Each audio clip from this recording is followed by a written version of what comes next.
రోమపత్రిక 14వ అధ్యాయము 17వ వచనం చదువుకుందాం.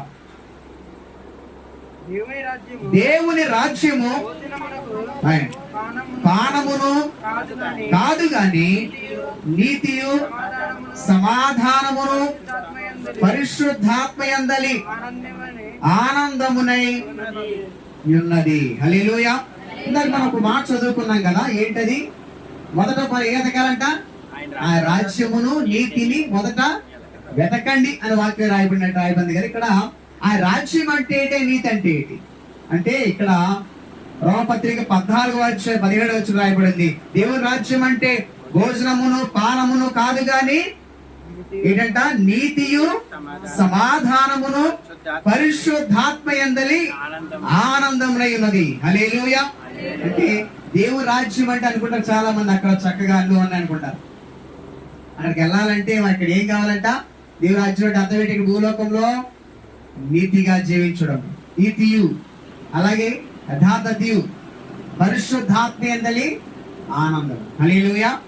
నీతి సమాధానము అనే మాట రాయబడి చూడండి 17వ వచనంలో.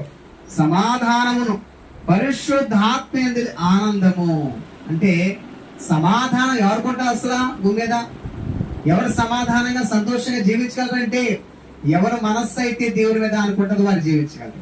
హల్లెలూయా. బాక్స్ తీసా కొంచెం బాక్స్ ఇటు తిప్పు లైట్ సౌండ్ అంతా మనకి సౌండ్ తక్కువ వస్తుంది. ఓకేనా? సరే, దేవునికి స్తోత్రం చెప్దాం. అలాగే నీతియు సమాధానం పరిశుద్ధాత్మ ఆనందమే దేవుని రాజ్యము భూలోకంలో. అంటే ఇక్కడ ఎవరు సంతోషంగా జీవించగలరు? పరలోకపు ఆనందాన్ని ఎవరు అనుభవించగలరంటే ఎవరైతే ఈ లక్షణాలు కలిగి ఉంటారో వారు అనుభవించగలరు. హల్లెలూయా. అలాగే సామెతల గ్రంథము 2వ అధ్యాయము 4-5 వచనాలు చదువుకుందాం. సామెతలు 2వ అధ్యాయం 4-5 వచనాలు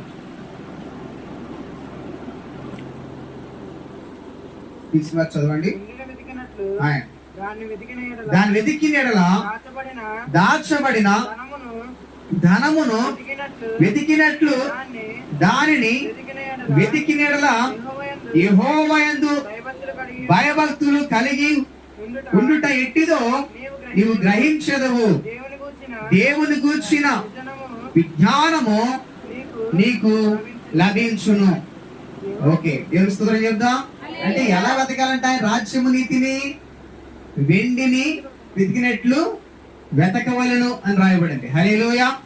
అలాగే దాచబడిన ధనమును వెతికినట్లు దానిని వెతకవలను. చూడండి, ఇక్కడ ఒక మాట రాయబడుతుంది. ఏమనంటే అక్కడ మన